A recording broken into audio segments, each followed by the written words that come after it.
It is 2 p.m. You are sitting at your desk, or maybe you are lying on your couch. You have not run a marathon. You have not carried heavy boxes. You have technically done nothing physical all day. And yet you feel completely, utterly drained. Your limbs feel heavy, your brain feels like it is filled with cotton wool, and the thought of replying to one more email makes you want to cry. You ask yourself, why am I so tired if I haven't done anything? Am I just lazy? Is there something wrong with me? If you have whispered these questions to yourself, I need you to listen very closely. You are not lazy. You are not broken. You are suffering from a biological phenomenon that affects nearly 90% of the modern population, yet almost no one talks about it. It is called mental fatigue, and in many ways it is actually more dangerous than physical exhaustion because you cannot sleep it off. In the next 10 minutes, we are going to open the hood of your brain and look at the engine. We are going to discover why doing nothing is actually the most expensive activity for your brain. You will learn about a hidden network in your mind that burns 20% of your body's energy while you are staring at a wall, and why your habit of relaxing with your phone is actually suffocating your energy levels. We tend to think of energy like a battery. You use it, you sleep, you recharge. But the modern world has hacked this system. We are living in an era of high-functioning zombies, people who look awake but are asleep at the wheel. By the end of this video, you will understand the difference between passive numbing and active recovery, and you will have the exact toolkit to stop the leak and reclaim your vitality. This isn't about drinking more coffee or sleeping more hours. It is about understanding the physics of your own mind. Imagine your brain is a computer browser. You think you have closed all the windows, but in the background there are 50 tabs open and they are all playing music. That is why you are tired. Let's find out how to close them. To understand why you are exhausted, we first need to debunk the biggest myth about the human brain. We tend to believe that when we stop working, our brain goes to sleep.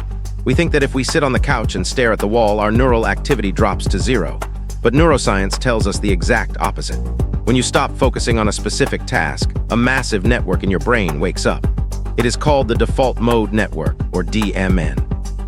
Think of the DMN as the background operating system of your mind. It is responsible for autobiographical memory, thinking about the future, and reflecting on yourself. It is the voice that reminds you of that embarrassing thing you said 5 years ago. It is the voice that worries about next week's meeting.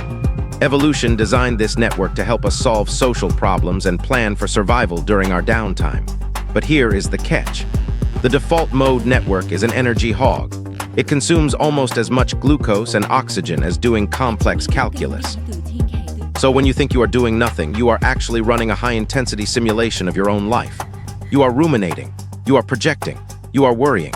It is like leaving your car in the driveway, putting it in neutral, and then putting a brick on the gas pedal.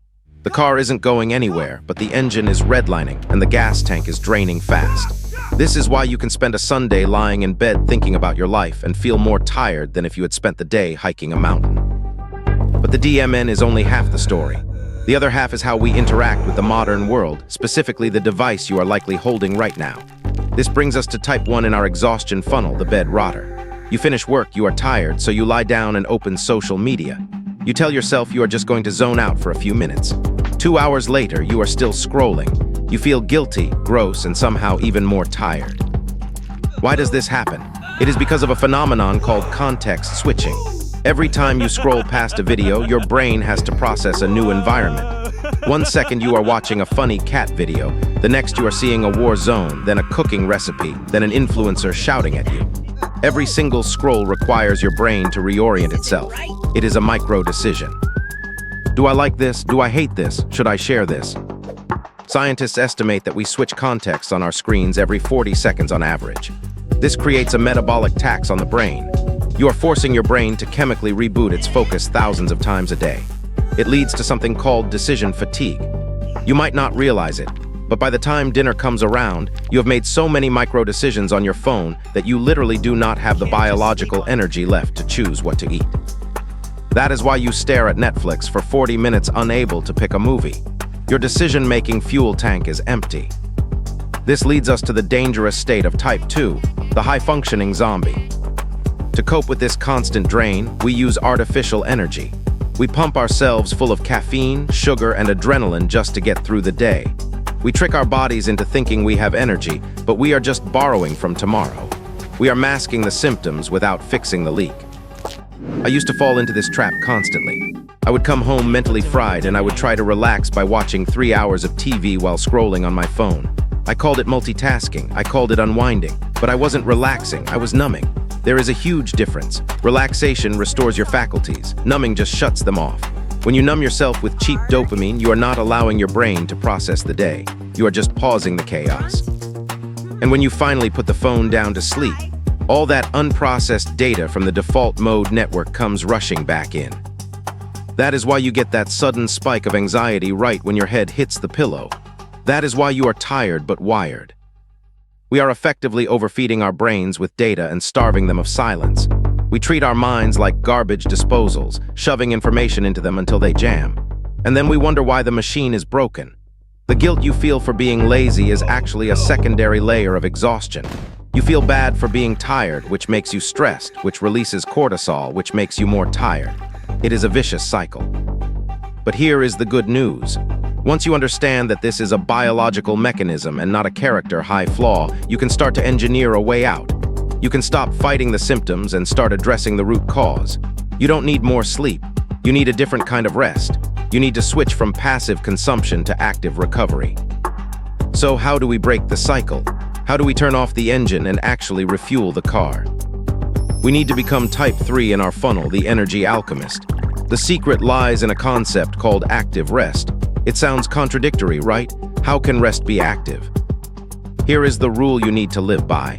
True rest is the opposite of your work. If your work involves sitting at a desk and using your brain, then doing nothing on a couch is not rest. It is just more of the same posture, more of the same stagnation. For a knowledge worker, true rest is physical. It is movement.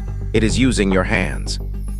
When you engage in low-intensity physical activity, like walking, folding laundry, or washing dishes, you are engaging a different part of your brain. This allows the default mode network to finally cool down. There is a reason why Steve Jobs took long walks. There is a reason why Einstein had his best ideas while shaving. When you occupy your body with a simple task, your mind enters a state of soft fascination. It is the sweet spot where you are present but not hyper-focused. This is where the battery recharges. You need to embrace the one thing you have been running away from: boredom. We treat boredom like it is a disease, but biologically, boredom is the reset button. When you stand in line at the grocery store, do not pull out your phone. Just stand there. Look at the ceiling. Look at the people. Let your brain sit in the discomfort of having zero input. In those moments of silence, your brain cleans out the metabolic waste. It organizes your memories. It resets your dopamine receptors. Try the Input Deprivation Challenge. For the first 30 minutes after you wake up and the last 30 minutes before you sleep, consume absolutely zero content. No news, no social media, no podcasts, just you and the physical world. It will feel excruciating at first. You will feel the itch. That itch is your addiction leaving the body. But after 3 days, you will notice something incredible. The fog lifts. You wake up feeling lighter. Your motivation returns because you aren't drowning in cheap dopamine before breakfast. Stop judging yourself for being exhausted. Your exhaustion is a valid signal. It is your body telling you that the current system isn't working. You cannot hate yourself into having more energy. You can only care for yourself into it. The next time you feel that heavy cotton wool fatigue, do not lay down. Do not open an app. Put on your shoes. Walk outside. Look at a tree. Breathe air that isn't conditioned. Remind your biology that you are a living, breathing animal, not just a brain in a jar connected to the internet. You have the power to close the tabs. You have the power to reclaim your mental bandwidth, but it requires the courage to disconnect. If you are ready to take this a step further, you need to understand the chemical that is driving your phone addiction in the first place. In my next video, I am going to explain the dopamine detox protocol, a step-by-step guide to resetting your brain's reward system in just 24 hours. If you want to get your motivation back, you cannot afford to miss it. So hit that subscribe button, turn on notifications, and I will see you there.